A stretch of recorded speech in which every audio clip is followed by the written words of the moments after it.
are back again with another special guest in the building. We got the smooth sounds of my boy, the Detroit player himself, Sean Christopher. Man, what's going on, my boy? Man, can't complain. Everything's been blessed, bro.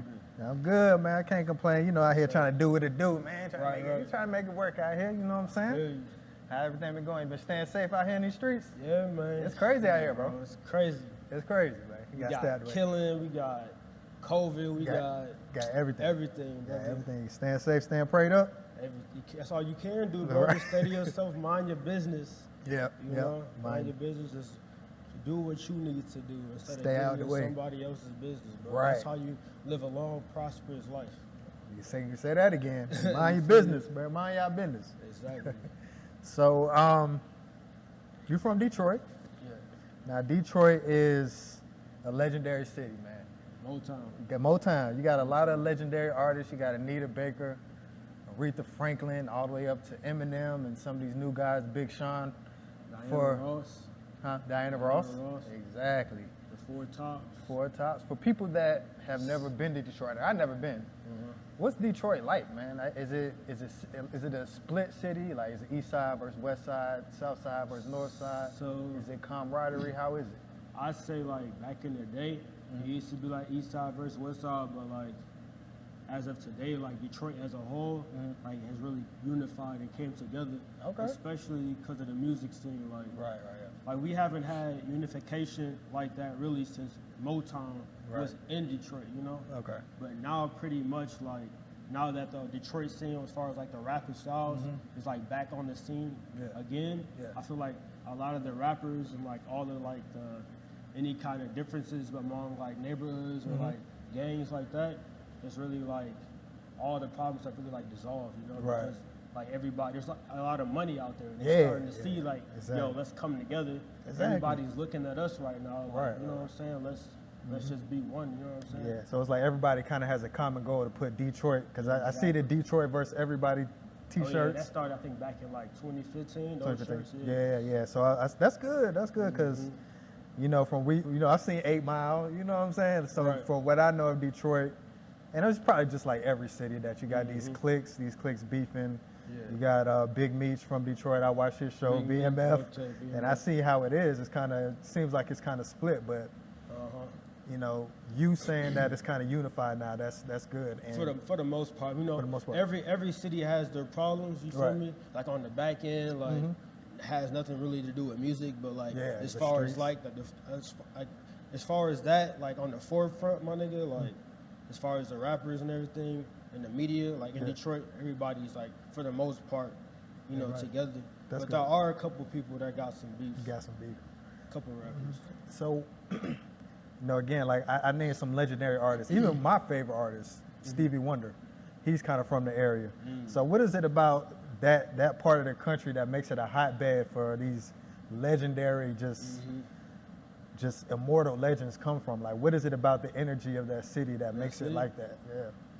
If I had to say, it would be like the messages behind the song, like dating back to Motown, it was the soul, funk, in the music, like, and the feeling that the music gave you. Right.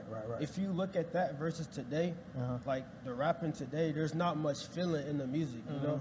Yeah. Like back then, we actually talked about meaningful things, you know. And the music just complemented the story that was being told in the story in the song. You feel me? So you feel like Detroit in itself kind of has that spirit of soul and, you know, camaraderie, and that the music was just a symptom of that. The music just put it on a bigger platform. Okay. Exactly. Yeah, that's good because, I mean, it's got to be something because you don't just see legendary people coming from one place like that all the time. Right. And speaking of these legends, so you had some pretty famous aunts and uncles that did some big things in the music. How you know that? Man, we gotta know, bro. What you mean how I know, bro? We gotta know that, man. This guy acting like you know Nardwar. Nardwar, yeah. He be surprising niggas. Yeah. Do your research. Doing research. Either that or we talked about it. Yeah, man, I gotta know. I gotta know, bro. I gotta know what's going on. So tell me about that. Tell me about your family being legends, bro. Shoot, where do I start? Who do I start with? I start with my Uncle Roquel. Okay. My Uncle Roquel, he's in a group called the Four Tops. Right. I don't know if you heard of the, I've heard of the Four Tops. Yeah. Mm-hmm. So he took his dad's place, I want to say like back in the late 90s, early 2000s, you know, because, you know, his father was the lead singer of the Four Tops. So he just took over. That's dope. Right. And then I have an aunt who was with a group called the Chalfantes, which was a part of Motown.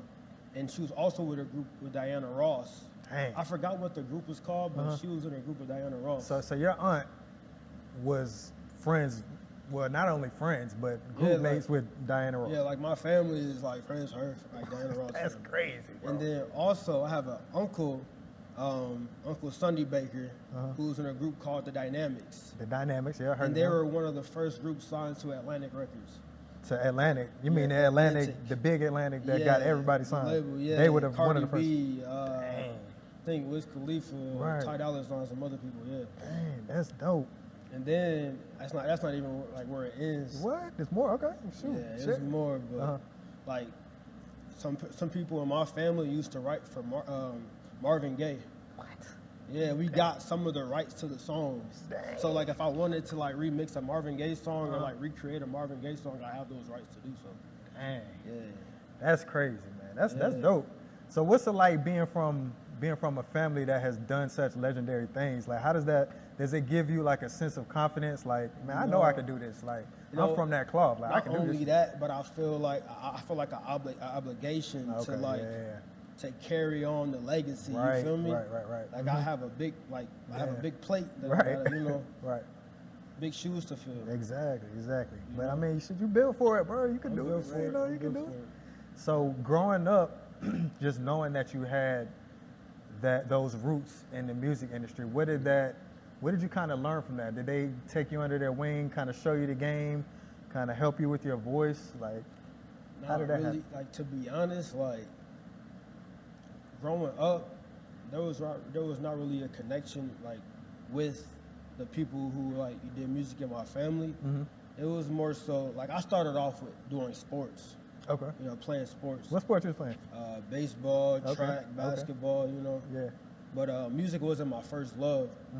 And all throughout elementary school and like middle school and high school, I played baseball up until like my senior year, basketball up until my freshman year.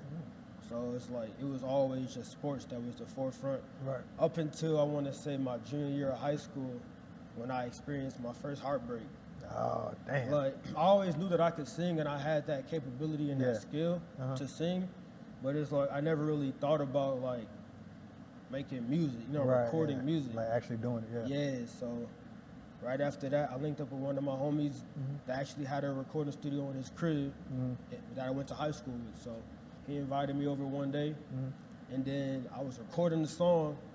He hopped on it. You know, because he was a rapper, so I didn't know he was going to hop on it, but he hopped on it. And he was like, people were like saying, yo, y'all compliment each other very well. Y'all have good chemistry together. So we formed a group. Okay. So I was the singer, he was the rapper in Detroit. So we started developing a name for ourselves.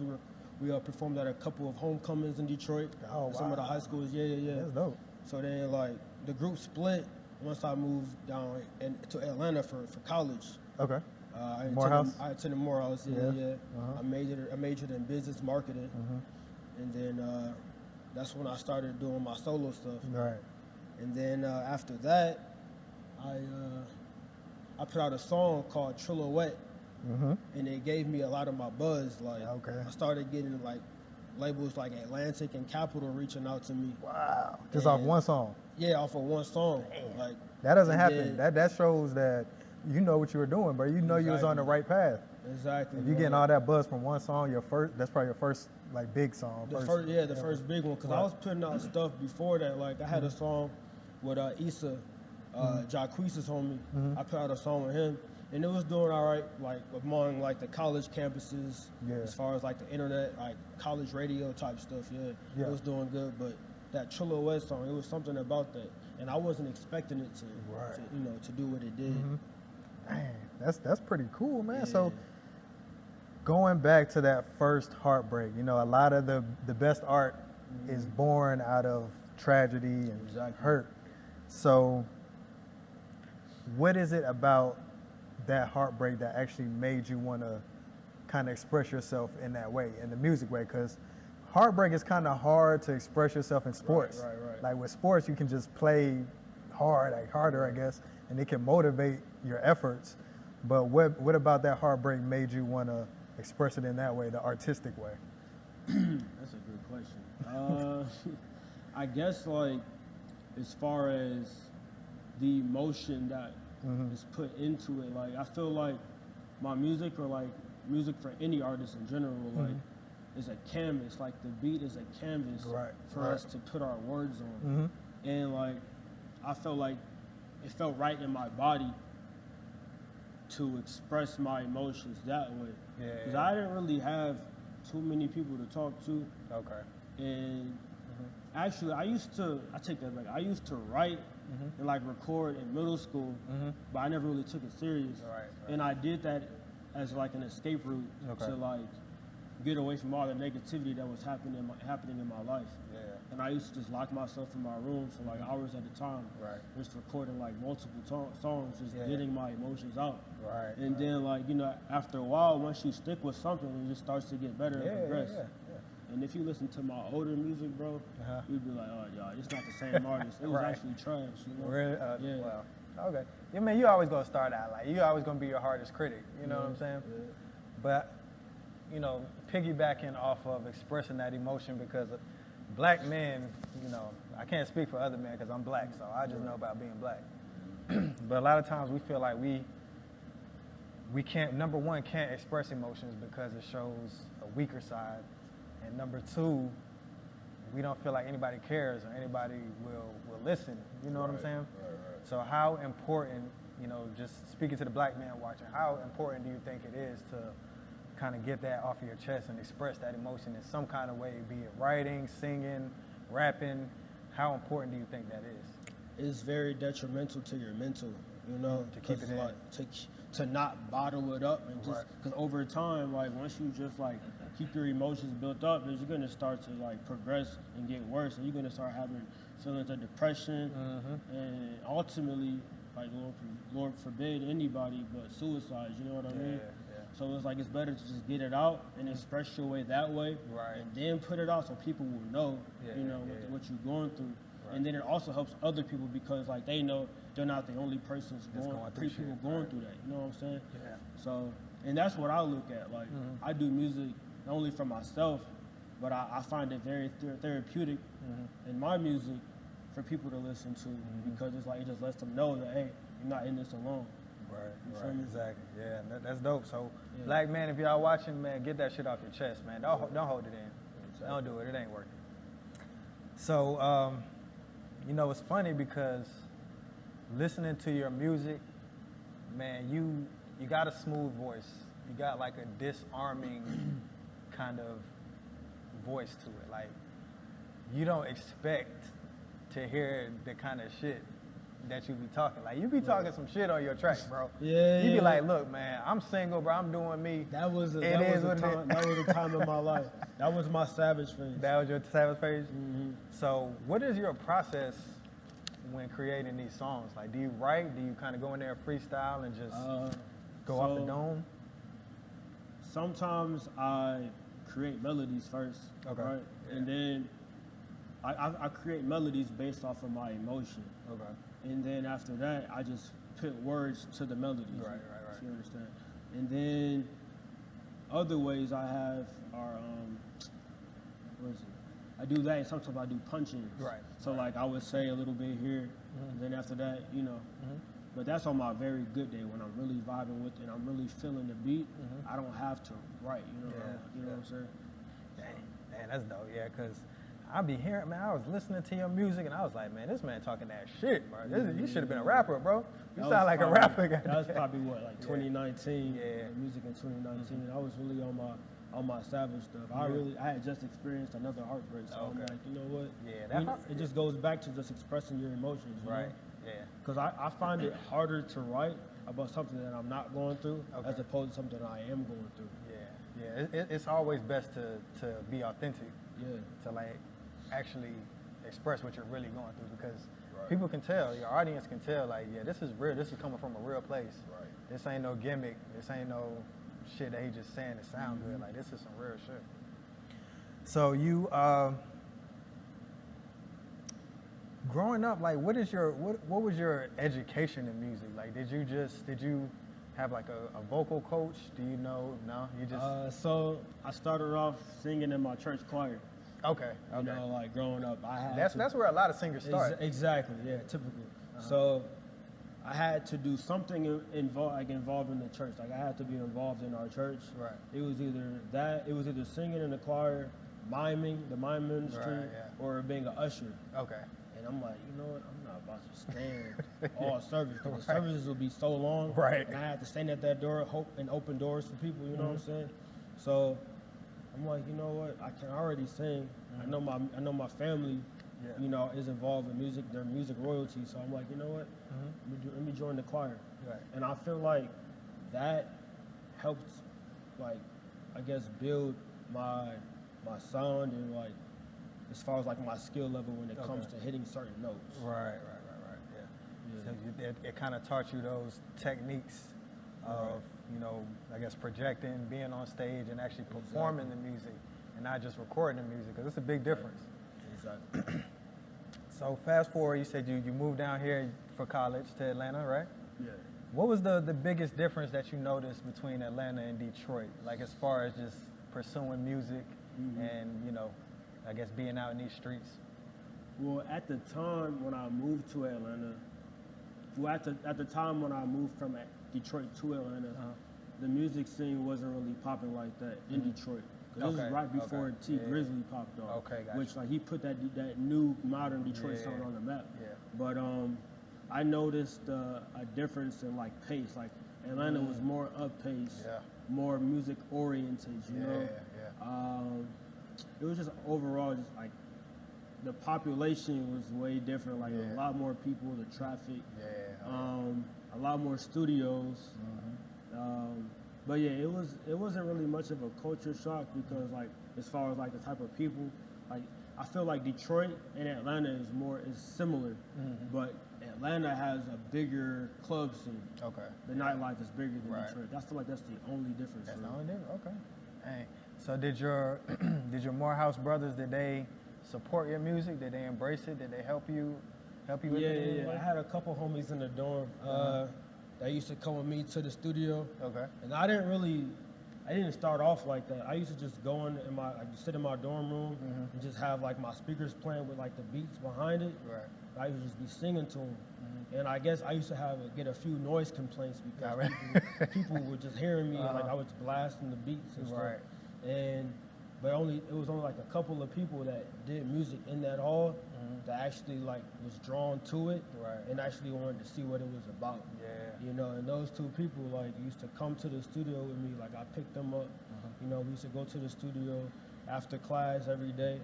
And I feel like they were a big part of the start of my career, because they gave me that confidence to really just want to, like, go solo and just go mainstream, because, like I said, I was in a group before. Right.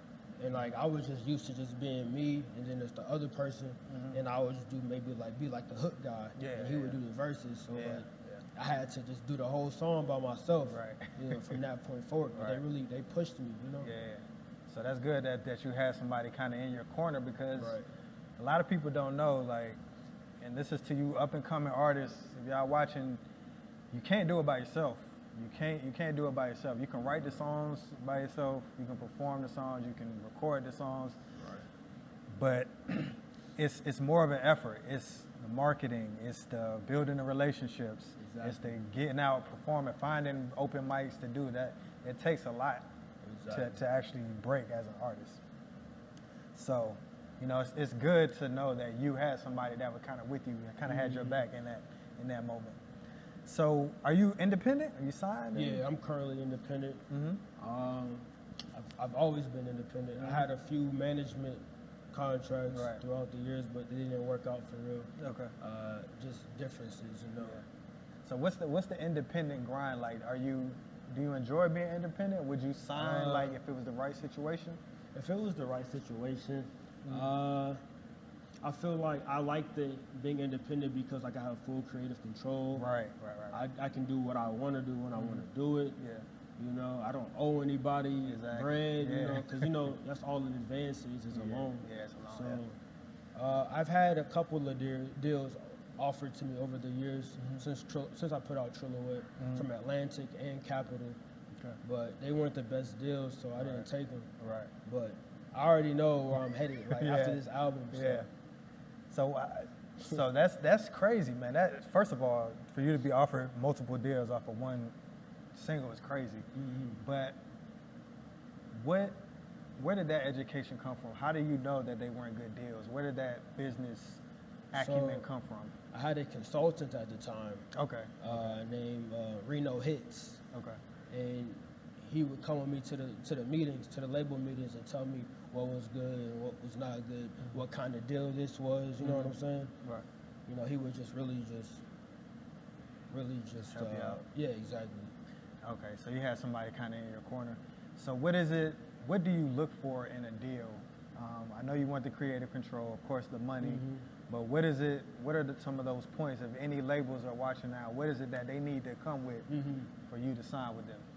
So it don't got to be too specific because I don't want you to, you know. Right. So pretty much just like I said, creative control is a big thing with me. Okay. Because like I said, I write my music based off of my emotions, you know. And then also, it can't be no shady percentages, you know what I'm saying? Yeah. You know what I'm saying? Just, you know, a good deal that just benefits me overall. Right. You know, we can both eat from it, but just make sure you're not like, both your hands are in the jar. You don't want somebody you want somebody to have your best interests in heart, like as a person and an artist. Okay. Exactly. Yeah, because I know that this music game can be shady, man. Very. So you have a mixtape, or is it a mixtape series or a project series, Unrequited? Oh yeah. It's an EP series. So Unrequited just means that you're not getting what you put into it, right? Unreciprocated love. Unreciprocated love. So what is it? How did you come up with that name, and is that how you were feeling? Like, do you still feel like you're not getting what you're putting into this? When I started the series, I was experiencing another heartbreak. Damn, bro, these heartbreaks. I was just trying to figure out what is it that's not making them want to reciprocate what I'm dishing out? Because like I have a lot to offer. Yeah. And then I just thought about like a lot of these women are just young. Yeah. And like they're only thinking about themselves for real, because it's like, what can I get out of the relationship, because they're still young and they're still trying to figure out what they want to do in life. And I had to put two and two together. Yeah. And I'm like, you know, it's not me, it's them. Like, they don't know what they want. You feel me? So I'm like, I decided to just. At the time that I started working on Unrequited, I didn't think of it as like a series of EPs. I just wanted to just put out a project based off the situation that I was going through that year. Okay. Which was 2018? Yeah, so I had one single called All the Same, and that has like over 500,000 streams on Spotify. Yeah, bro. A lot of people can relate. Yeah, that was my second song to pop off for real. I had a lot of blogs reach out to me about that song. Okay. But yeah, I just feel like the best songs that I have is based off of like what I go through. Gotcha. Like I have a few songs that I talk about, you know, I talk my stuff, you know. And it's not what I'm going through at the time, but I know how to, you know, I know how to get in that element, in that bag, you know. Exactly. So now, like, nowadays, I feel like it's almost like you can kind of do away with the genres. You know what I'm saying? Like, you got R&B singers rapping, you got rappers singing R&B, you got rappers doing house music, you got R&B singers doing house music. So, do you think that you'll ever branch out from just doing R&B? You think you'll jump in that house music bag? You think you'll jump in that pop music bag? Definitely the pop music, because that's where the money is. Okay. The pop music. As a matter of fact, like one of my biggest songs on SoundCloud is a pop record. Okay. Produced by Tom Menzies. He's like a big DJ over in Europe. And but yeah, definitely pop music. And I even want to do like some Christian alternative music too. Okay. Yeah. I think that's dope because, I mean, there are rumors of Frank Ocean doing a house album. Of course, you've seen Drake and Beyonce put out, kind of veer into that house lane. Right. So I think that it's almost like you have to be kind of more versatile of an artist now. No, you got to, like, just to stay relevant. You have to evolve as an artist. You got to get with what's current and new and trending, in order to stay afloat. And Drake has done a pretty good job of doing it. Yeah, Drake is the best at like he's the blueprint for that. Right. So do you feel like, they've been saying that R&B is dead. They've been saying that R&B is not the same. It ain't been the same since who knows when. Do you have those same feelings? I don't believe it's dead. I just don't feel like, I just feel like it's not glorified as much as trap music, of course. Right. Is it as strong as it was back in the 90s? No. Right. But do you think that's because of the people, or you think that's the artists that are not pushing that real R&B? That's a good question.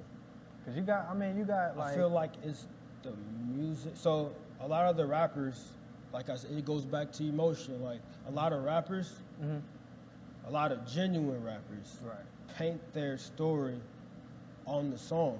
Right. So it's like they can only talk about their lifestyle because that's all they know. Right. The struggle, gangbang and all that stuff. And it's like the people take a liking to it. And after a while, it becomes a snowball effect. Because like back in the day, we had Kanye, you know what I'm saying, like on top, like in his prime Kanye, you know what I'm saying? Yep. That would talk about real issues, the economy and how to make it out the struggle as a black person the right way. You know what I'm saying? But like once trap music came around, talk about gangbang and all that stuff, it became a domino effect. Right. A snowball effect. And people started taking a liking to that. And eventually people started becoming influenced by the music. You know what I'm saying? So I feel like that's where we are today. It started back in like the mid-2000s. Yeah, I think that the thing about trap music is it's almost like a drug. Like it feels good. It's infectious. It can spread. It's easy. You know what I'm saying? But it's a lot of people that can fall into that because it's easy to do. It's just you can fall into the beat. The beat is hard. You got the 808s. The beat is doing a lot of the work.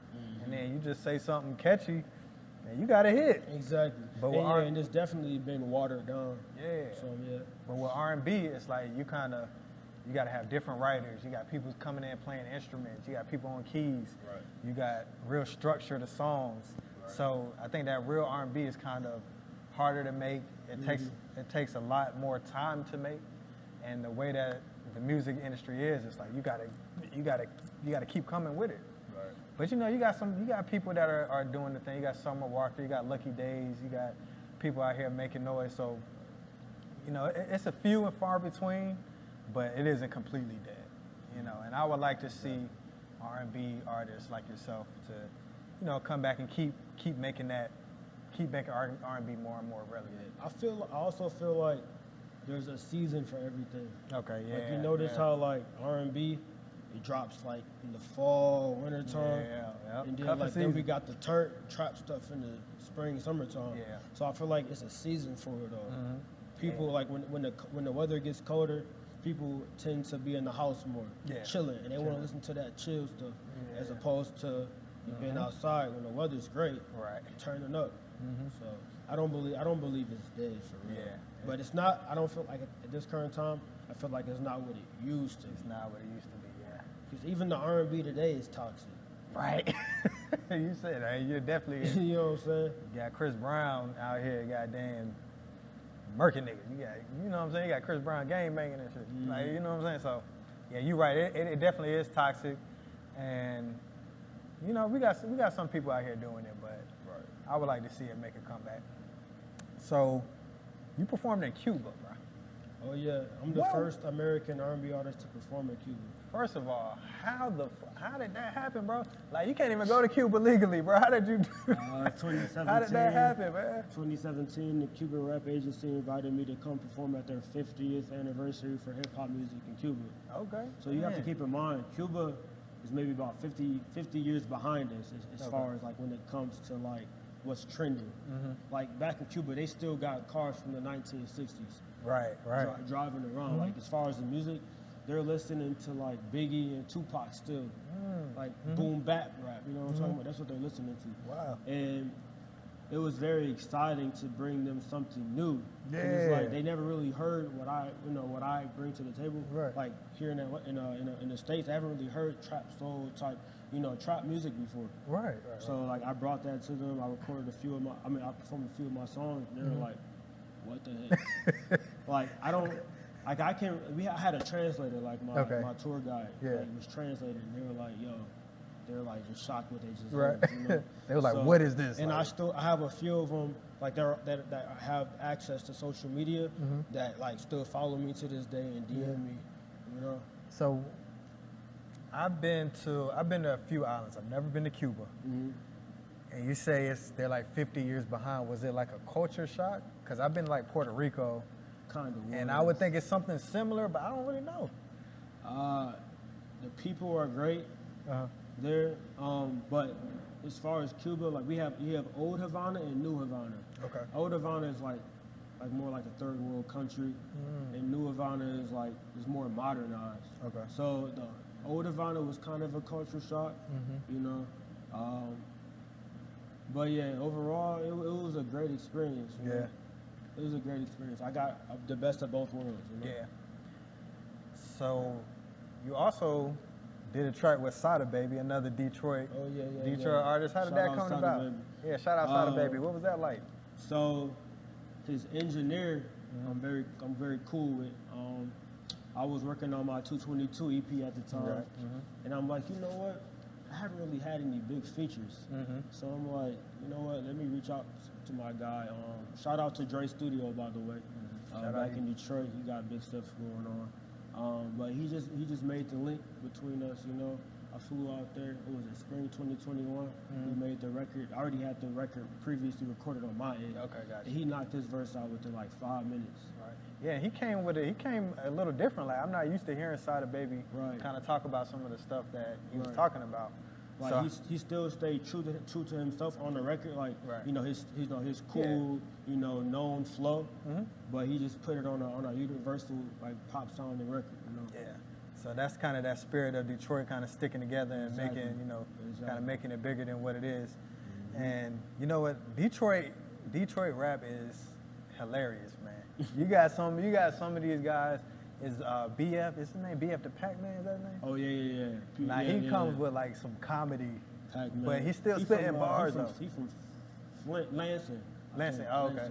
He's from Lansing, but he coming with bars, but he making it funny. Like, I think, I kind of like that. Him and YNJ.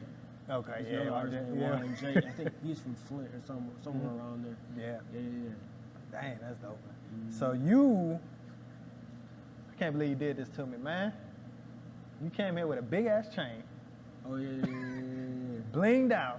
I got my little I know, bro. But you got a big ass charm, a big ass chain that says Until Now. Until Now. Well, tell me about Until Now. Until Now is my brand, my movement. Like pretty much like the meaning of Until Now is like it's like a phrase. It's like everything negative or bad has happened to you or to me until now. It's like a turning point. And then like if you see here, it's a triangle. It's like an open triangle. Right. And the symbol, the triangle symbolizes change. Okay. So you can expect merchandise coming out with the album. My main goal with the brand is to turn it into a label. Okay. Like I want to sign artists under me once I get myself fully established. Right. So you went to Morehouse for business administration, business marketing. Yeah. So is that kind of you using that education in what you're doing now? Yeah, I didn't really get to like go too much into my major because like I was still in the prerequisite part. But I learned a little bit about marketing. A lot of it is just like pretty much just studying like what I've seen what other artists do. Right. Following the blueprint. Gotcha. Okay. Yeah, because I seen that, I was like, dang, man, this man about to embarrass me, bro. No, you got me. Good. Good. So, I guess, what do you have coming up? Like, I know you got an album coming out. You're working on an album. Tell me about that process, what that's been like. So, I've been working on this project since, like, 2019. You got a name for it? Until Now. Until Now, yeah, okay. Yeah, it's gonna be called Until Now. And I'm planning on dropping it in January. Okay, so that's coming up. I got some big features on it. Can you tell us? Are you going to keep it secret? I got Starter Baby, and I got some other big features. Okay, shout out Starter Baby. Yeah, shout out Starter Baby. Pretty much what you're going to hear is more of the R&B side of me, because I really want to just, like, put that side of me out, because I feel like I've been putting out, like, savage type stuff for the past few years. You're going to be hearing a whole lot of that side of me. Also, a couple shows set up. Okay, all right.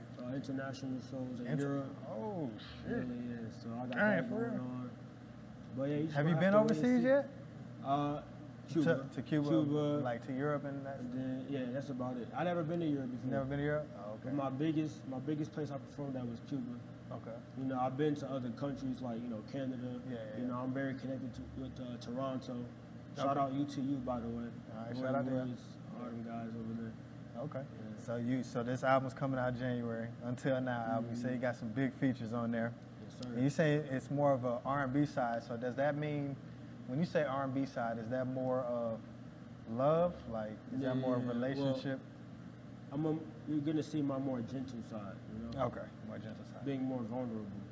So does that mean that you're in a place in your life right now where you're feeling like you can open up more, you're feeling kind of more safe to kind of express that? Definitely. So what has been going on in your life that kind of makes you feel safe to have that going on? If you could speak about it, you know. I mean, you know, a year ago I got married, so it's like I'm working on being more vulnerable and less, you know, I feel like a lot of guys be trying to display their more masculine, like hard, savage side to females because like they feel like that's what attracts them. Right. But it's like what I really learned as like getting older and just like trial and error in every relationship, like being vulnerable and open with a female makes go a longer way. You know what I'm saying? With the female. Okay. So. Okay. Well, fellas, you heard him. The man, he trust me, he knows. But yeah, you're right, man. Being vulnerable is again, we spoke about it earlier, man. It's tricky. Right. It's kind of like you kind of gotta walk that line between being masculine and being vulnerable. You don't want anybody taking advantage of you, but you don't want to seem like a tyrant at the same time. Know your worth. Right. Know your worth. Facts. So for the upcoming artists that are seeing what you're doing, that wants to stay independent, because you drop constantly, man. You got so much music all over the place. You think I feel like I'll be dropping like once a year. Once a year? What? Really? But I got two, oh yeah, I forgot to tell you. I got 2 more singles dropping before the album. Okay. So I got another single dropping in November called Can't Ignore. Okay. And I got another one dropping after that, right before the album. So I feel like this is the most I'm about to be dropping, like that I've ever dropped before. Right. So for the upcoming artists, what kind of advice would you give to them if they're wanting to do this independent grind and wanting to make a name for themselves? What kind of advice would you give for them? Stay consistent.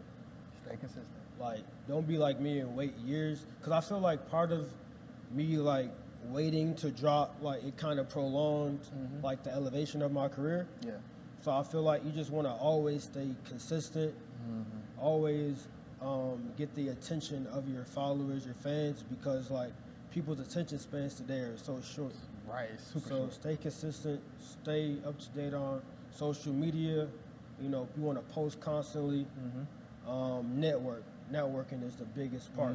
You want to just DM. That's how I got in contact with a lot of people with OVO, because like I would just constantly DM. Right. DM the middleman, DM the smaller people on the camp. Yeah. You know. Yeah, just kind of work your way in with anybody that's a part of it. Yeah, and it's and I had this problem with doing music, with being a producer. It's like you don't want to be a pest You know what I'm saying?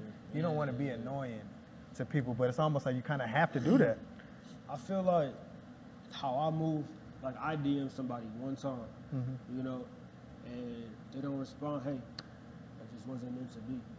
But for the people who do respond, like, I appreciate that, you know what I'm saying? Right. Because some people don't have to appreciate you. They don't have to like respond. They don't have to take you up under their wing. Yeah. But it just let you know that that's what you're supposed to be doing. Right. You know, everything happens for a reason. Everything happens for a reason. I know that's right. I know that's right. Dang. Yeah, I'm definitely looking forward to the music, man, because, you know, I've been a fan. I've been listening. You know, we cool, man. You know, I fuck with you. Right. So I'm excited to see what you got coming up next. So do you have any, you got any, like, visuals dropping? Because another thing is that visuals are almost as important as the music. That too. I got 2 visuals dropping before the album for like 2 of the singles, 2 out of 3 of the singles. Okay. That I'm dropping. But as far as the visuals, I need to step that up though. Yeah. I need to put more visuals out. Like I feel like my YouTube, I need to build that up some more. Yeah. Yeah, I think visuals, like I said, they're almost as important as the music nowadays. Exactly. It's like people not only want to hear you, but they want to see you. Right. They want to feel like they're a part of the lifestyle. Right. Feel like you're a part of that. Okay, man. So where can people find you, man? You can find me on Instagram at Sean Christopher 001. That's Sean spelled S-E-A-N. You can find me on TikTok at Sean Christopher 313. Spotify, Sean Christopher, and so forth and so on. All right, man. Yeah. Well, I appreciate you. Anything you want to let the people know before we get up out of here? Hey, never stop chasing your dreams. Don't let nobody tell you otherwise. If they do, they're projecting their insecurities on you, and their doubts on you. Don't listen to it. Don't listen to it. You heard what the man said. Chasing dreams, man. Ain't nobody gonna chase it for you. Right. Man, hey, look, man, I appreciate you, my boy. We look forward to everything you got coming up, bro. Yes, anytime you want to come back and talk, man, we can do this, man, anytime you want, bro. Yes, sir. All right, man, appreciate it, my boy. Yes, sir.